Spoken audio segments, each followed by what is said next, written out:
So, most Americans will go their entire lives believing that there are no big cats in the eastern United States, and that in North America we have only one big cat, the American mountain lion, also known as a puma or a cougar. And even fewer know that this is actually not correct. Across the lower half of North America, and yes, into the United States, the population of jaguars is steadily and stealthily increasing.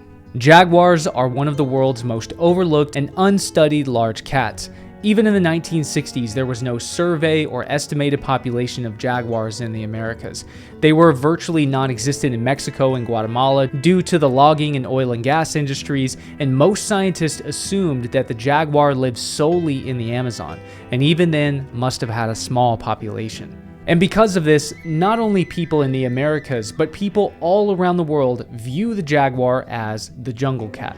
The jungle cat lives deep in the rainforests of Brazil.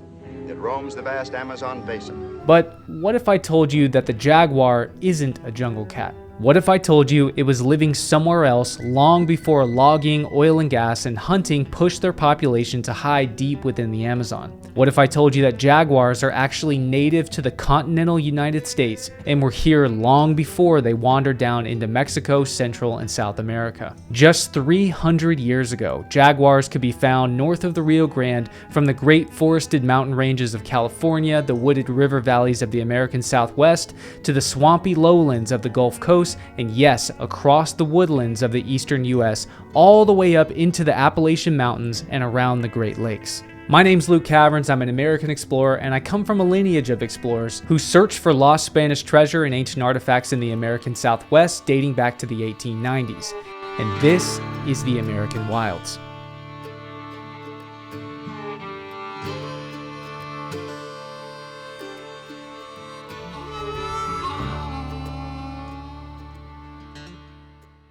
In 1680, the American colonies were not what we imagine the colonies of the American Revolution to be like. It was still a wild and sometimes lawless place. Colonists at the time would have seen themselves as survivors as much as settlers on the rough, untamed eastern coast of a remote, mostly irrelevant, and wild frontier.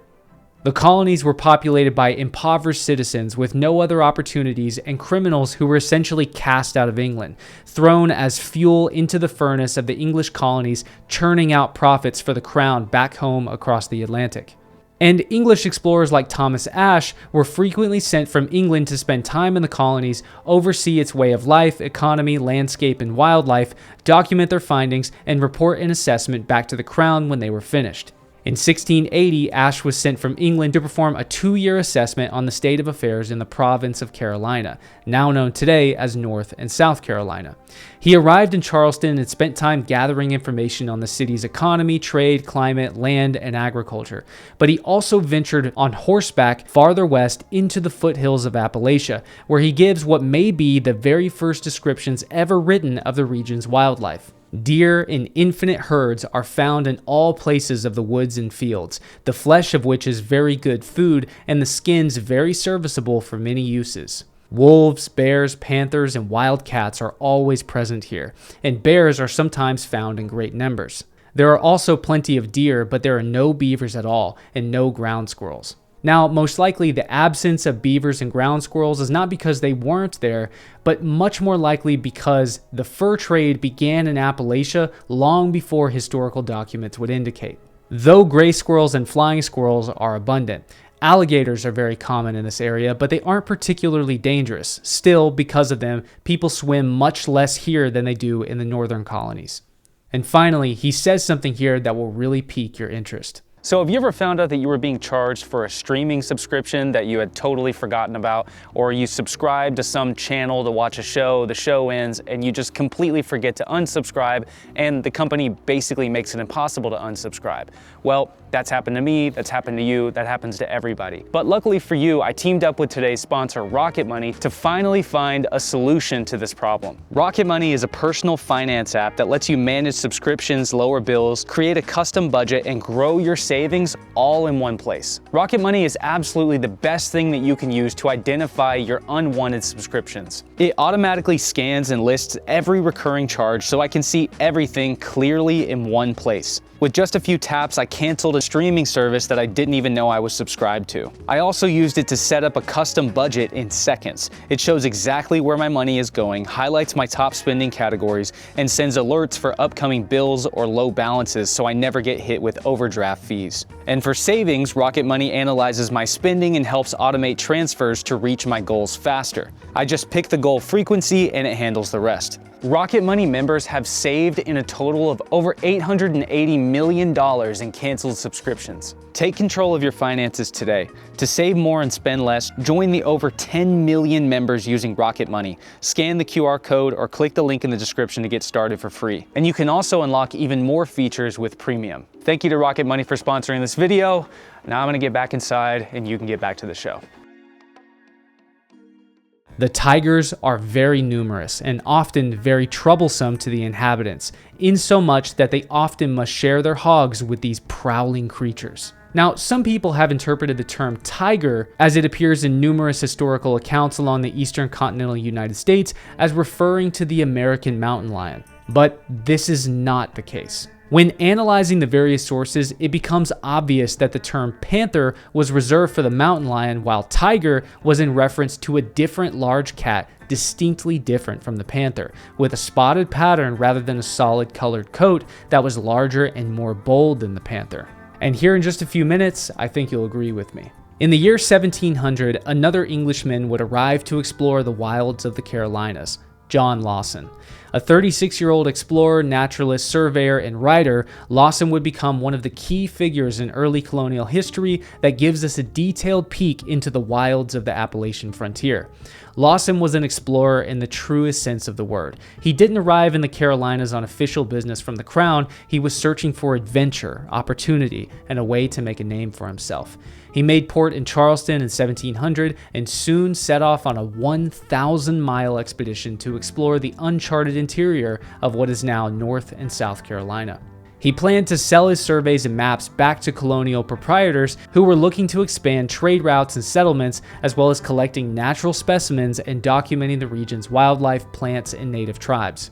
This information too he planned to sell back to the colonies looking to spread settlements into these uncharted regions. But perhaps his biggest drive was his own lust for adventure and endless curiosity. He describes himself as someone whipped by the desire to see and explore unknown places. And in fact, he is the very first person in the recorded history of the colonies to give us a first-hand description of looking at the Appalachian Mountains. That day, all of us wanted to rest, but our Indian guide was strongly against it. He said the spot where we were camped wasn't good for hunting. He told us that if we kept going by noon, he would lead us to a much better place. So we set out again. Around 12 o'clock, we came to the most amazing view I had seen since arriving in Carolina. We were traveling along the edge of a swamp which I believe was no less than 20 miles wide. On the far side, as far as I could make out, there were great ridges of mountains stretching out to the west-northwest. One peak, shaped like a sugar loaf at the top, rose noticeably higher than all the others. The day was perfectly clear and calm, letting us see a long distance. These mountains were completely covered in trees, which looked to us like very large timber. At the sight of this beautiful panorama, we decided to stay there for the night. This quote is one of the first documented instances of anyone from the colonies laying eyes on the Appalachian Mountains. He eventually published his findings in 1709 in a book called A New Voyage to Carolina, where he describes everything he saw during his journeys across the wilds of the province.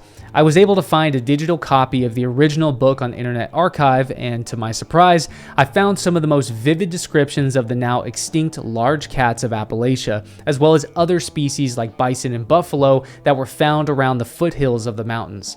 There's so much in this book that will make for an entire video of its own in the future. But as it pertains to the Jaguar, I found several passages that should leave us all with absolutely no doubt as to what cat John Lawson was seeing and hearing about. Saturday, as we were crossing our road this morning, our Indian shot at a tiger that crossed the way, he being a great distance from us. I believed he did him no harm because he sat on his breech afterwards and looked upon us.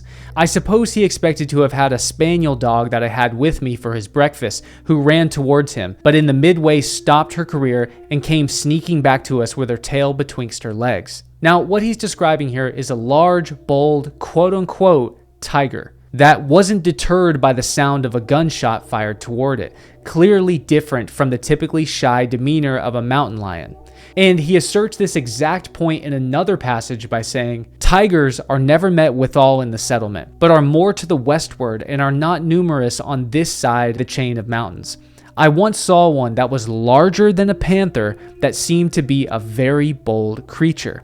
The Indians that hunt in those quarters say they are seldom met withal. It seems to differ from the tiger of Asia and Africa."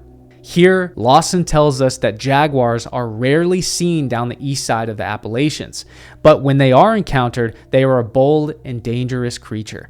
Even the natives of the eastern Appalachians hardly see them here, and they are never seen around the native villages. Likely, they were only seen by native hunting parties that ventured deep into the wilderness. He also states that they are different from the tigers of Asia and Africa, which seems like a puzzling statement, in part due to the fact that tigers as we know them are not in Africa, but it makes much more sense when you understand the word tiger within a colonial context. That word was a well-known shorthand for a spotted or striped cat. Christopher Columbus wrote about tigres he saw during his mainland visits.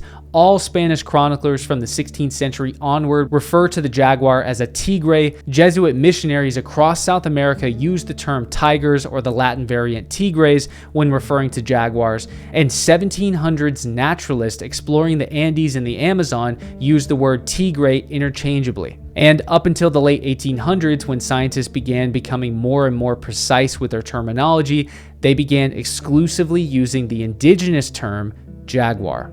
Up to this point, the jaguar was essentially solely referred to by Europeans as the quote-unquote American tiger.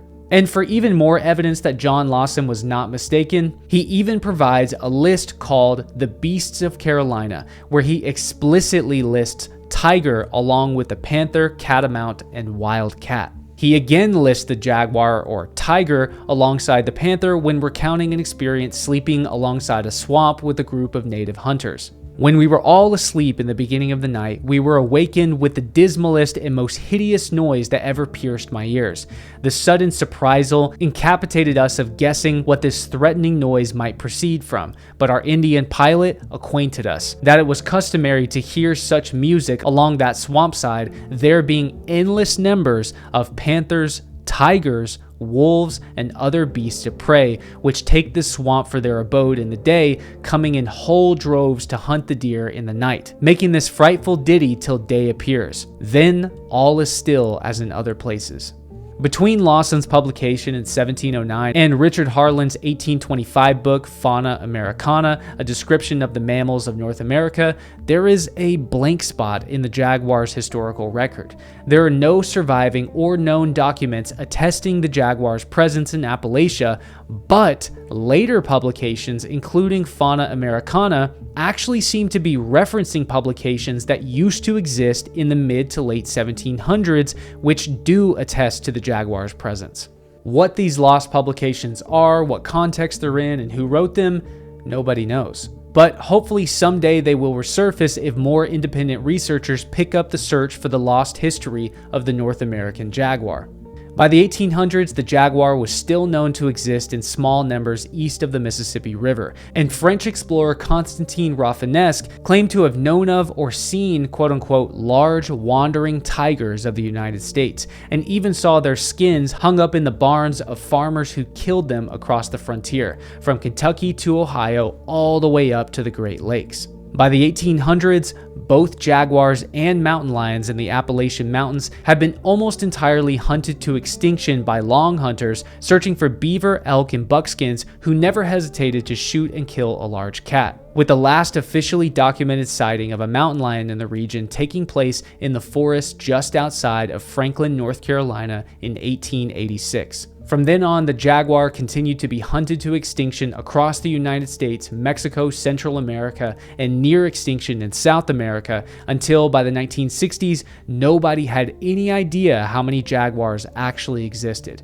In just 80 years, anywhere from 50 to 90% of the entire jaguar population across the Americas was hunted down and killed for commercial fur trade or trophy hunting, resulting in the approximate extermination of around 500,000 200,000 jaguars across the Americas between 1900 and 1950, until by the 1960s, when the only known domain of the jaguar was deep within the unvisited regions of the Amazon. And even then, on the peripheral of the Amazon, it's estimated that throughout the 1960s, around 15,000 to 18,000 jaguars were killed every year for the fur trade. By the 1970s, when jaguars were on the cusp of total extinction, they were finally widely declared a protected species, and in the last 50 years, they have slowly migrated back north, up through Central America, Mexico, and in 1996, lion tracker Warner Glenn photographed the first jaguar officially sighted in the United States since 1948.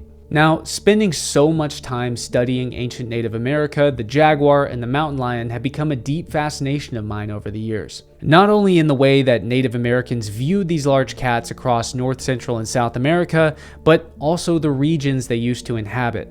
Old Appalachia is a lost world without its original wildlife species, and from just these few historical accounts I've found, it's very apparent that Appalachia was a wild, dangerous, and densely inhabited region filled with species that no longer exist within those mountains, just 300 years ago. So next week, I head off on my first extended and unsupported expedition of my career, meaning 10 to 14 days unsupported in the wilderness. There is a specific area of the Gila wilderness that has never been officially explored in any capacity for ancient ruins nor wildlife. The goal is to perform an independent and non-invasive expedition to locate and document uncharted ancient sites and evidence of large cat habitation, such as tracks, dens, and scat. Over the last 15 years, around 5 individual jaguars have been documented crossing the Rio Grande and entering the wilderness areas of Arizona. And the only other place they're thought to potentially exist undetected in the US is the Gila wilderness. If they're there, it's likely that they're living secluded in the most remote and totally unvisited area of the wilderness. And that's exactly where we're headed. I'm Luke Caverns. Like and subscribe for more lost history of the American wilds, and I'll see you guys when I get home.